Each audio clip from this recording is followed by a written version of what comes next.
Chapter शुरू होता है सिमोनिका से, जो कि घायल 73 के साथ मोरो के स्पेसशिप में है। तभी वो देखता है कि उनके स्पेसशिप के पास से कुछ छोटे स्पेसशिप निकल गए। ये देख के वो समझ जाता है कि उन स्पेसशिप के अंदर उनके दोस्त है और वो स्पेसशिप गैलेक्टिक पेट्रोल वालों के हैं।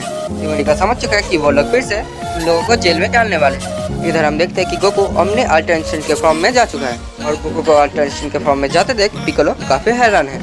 मोरो गोकू के इस फॉर्म को देख के थोड़ा सरप्राइज हो जाता है। गोकू और मोरो की लड़ाई अब शुरू होने वाला है। पिकोलो बोलता है कि यही फाइट अब डिसाइड करेगा अर्थ और पूरे यूनिवर्स के किस्मत को।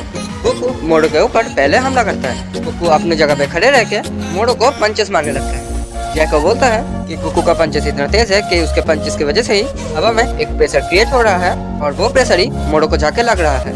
इधर मोरो को भी दिक्कत आना शुरू हो जाता है और तभी मोरो गोकू के ऊपर की ब्लास्ट करता है और गोकू मोरो के सभी अटैक को डॉज करके हवा में उड़ जाता है। पर गोकू मोरो के सभी अटैक को डॉज करके हवा में उड़ जाता है और वो मोरो के ऊपर हमला कर देता है। मोरो इस अटैक को डिफेंस कर लेता है और गोकू पलक झपकते ही मोरो के पीछे आ जाता है और उसको एक लात मारता है। और जैसे ही गोकू एक और पंच मोरो को मारने जाता है, मोरो तब एक मैजिक का यूज करके गोकू को वहीं पे रोक देता है, जिसके बाद वो गोकू को एक लात मारता है। पर गोकू बहुत आसानी से मोरो के इस मैजिक को तोड़ देता है और मोरो के पास आ जाता है।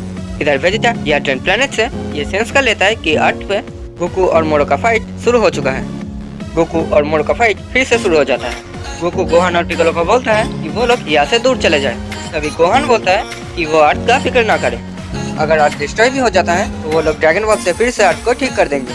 सारे ड्रैगन बॉल्स अभी डेंडे के पास ही हैं। इसके बाद गोहान और पिकोलो वहाँ से चले जाते हैं और इधर गोकू एक कामेहामेहा वेव बनाने लगता है।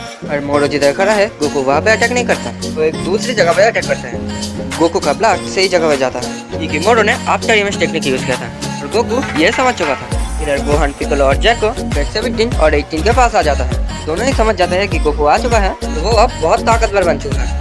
इधर अभी भी गोकू और मोरो का फाइट चल रहा है। गोकू धीरे धीरे मोरो को डोमिनेट करने लगता है। इसके बाद गोकू और मोरो दोनों ही एक दूसरे के ऊपर एक पंच मारते हैं। इधर गोहान, पिकोलो, जैको एंड्रॉइड 17 और 18 गोकू और मोरो की लड़ाई देख रहे हैं। तभी पिकोलो बोलता है कि अगर मोरो ने एनर्जी एब्जॉर्ब करने की कोशिश नहीं किया तो हम लोग 17 बोलता है तो हम लोग जीत जाएंगे। गोहान बोलता है कि डैड और मोरो अभी बराबर ताकत में है। तभी पिकोलो बोलता है कि पूरी तरीके से बराबर नहीं है, गोकू मोरो से ज्यादा तेज है। तभी मोरो अपने एनर्जी एब्जॉर्ब टेक्निक को यूज करने लगता है और गोकू वहाँ से गायब होकर मोरो के पीछे आ जाता है और एक पंच मारता है और मोरो इसको डॉज कर लेता है और गोकू को एक पंच मारता है और फिर से मोरो अपने एनर्जी एब्जॉर्ब टेक्निक को यूज करने लगता है और गोकू वहाँ से फिर से गायब हो जाता है। पिकोलो गोकू के इस तेजी को देख के काफी हैरान होता है और गोहान समझ जाता है कि अगर गोकू ऐसे डॉज करता रहा तो मोरो कभी भी गोकू के एनर्जी को एब्जॉर्ब नहीं कर पाएगा। और जैको भी ये देख के काफी खुश होता है। इसी फाइटर को लगने लगता है कि गोकू अब जीत सकता है। फिर गोकू फिर से मोरो के पास आ जाता है और उसको एक लात मारता है। मोरो खुद को संभालने की कोशिश करता है और गोकू फिर से आके मोरो को एक लात मारता है। अभी गोहान बोलता है कि शायद डैड अल्टरनेशन के फॉर्म में भी जा सकते हैं, जिस फॉर्म में उसके बाल का कलर सिल्वर हो जाता है। तभी हम वीरस के प्लेनेट पे आ जाता है और वीरस को थैंक्स बोलता है गोकू को अच्छे से ट्रेन करने के लिए। वीरस से पूछता है कि क्या उसने कोई लजीज खाना बनाना सीखा है। वीरस बोलता है नहीं, उसने कोई भी खाना बनाना नहीं सीखा है। तभी वीरस को पूछता है क्या गोकू मास्टर अल्टरनेशन फॉर्म में भी जा सकता है, जिससे उसका बाल का कलर सिल्वर हो जाता है। तभी वीरस बोलता है अभी तक तो नहीं, तो धरती पे अभी भी गोकू और मोरो की लड़ाई चल रहा है। तभी मोरो फाइट करना बंद कर देता है और गोकू को बोलता है कि वो एनर्जी इसलिए एब्जॉर्ब करता है ताकि उसका पेट भर पाए, क्योंकि ये उसका थोड़ा वीक पॉइंट भी है। जब भी वो किसी एनर्जी को एब्जॉर्ब करता है तब वो उससे थोड़ा सा ही ताकत पाता है। जितनी एनर्जी वो एब्जॉर्ब करने लगता है नहीं वो धीरे धीरे ताकतवर बनने लगता है। पर अब वो और एनर्जी एब्जॉर्ब नहीं करेगा क्योंकि जब गोकू हिल नहीं पाएगा तब वो गोकू की पूरी ताकत को खा लेगा और फिर वो उसको हरा देगा। और तब मोरो अपनी पूरी ताकत बाहर निकलने लगता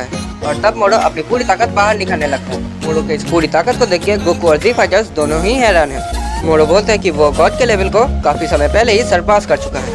इसके बाद मोरो गोकू के ऊपर एक छोटा सा की ब्लास्ट अटैक करता है। गोकू बहुत आसानी से इस अटैक को डिफ्लेक्ट कर देता है और तभी मोरो गोकू के पीछे आ जाता है और उसको दबोच लेता है। मोरो गोकू को बोलता है कि वो समझ चुका है कि क्यों गोकू ने सकाम्बो के खिलाफ इस फॉर्म को यूज नहीं किया था, क्योंकि गोकू अभी भी इस फॉर्म को ज्यादा देर के लिए यूज नहीं कर सकता।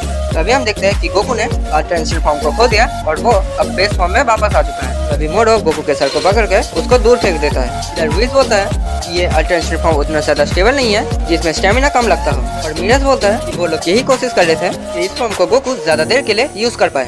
तभी वीस बोलता है तो क्या ये साइन लेवल है। मीरस बोलता है हाँ, क्योंकि गोकू ने अभी तक ट्रू अल्टरनेशन के फॉर्म को अचीव नहीं किया है। इधर हमें पता चलता है कि अल्ट्रा इंस्टेंट का भी लेवल्स है और इधर ट्रू अल्ट्रा इंस्टेंट का मतलब मास्टर अल्ट्रा इंस्टेंट। यहाँ पे गोकू का बाल सिल्वर हो जाता है। इसके बाद हम फिर से धरती पे वापस आ जाते हैं। यहाँ पे मोरो गोकू को बोलता है कि वो इंतजार कर रहा था कि कब गोकू का स्टेमिना खत्म हो। ये बात ये सिग्निफाई करता है मोरो कितना ज्यादा खतरनाक विलन है। वो जितना ताकतवर है उतना ही स्मार्ट है। इधर गोकू बोलता है तो तुमने इस वीकनेस का पता लगा लिया था। पर रुको, अगर तुम ये सोच रहे हो कि यही मेरा फुल पावर है तो तुम गलत हो। और गोकू फिर से अल्ट्रा इंस्टेंट के फॉर्म में वापस चला जाता है, यानी कि अल्ट्रा इंस्टेंट के साइन लेवल पे। मोरो बोलता है ये अच्छी बात है कि गोकू के पास अभी भी पावर बचा हुआ है और वो दोनों फिर से लड़ पाएंगे। जिसके बाद गोकू बोलता है कि सॉरी मिरर्स, मैं वैसे ही लड़ूंगा जैसे मैं हमेशा लड़ता हूँ। और यहीं पे चैप्टर 59 खत्म हो जाता है।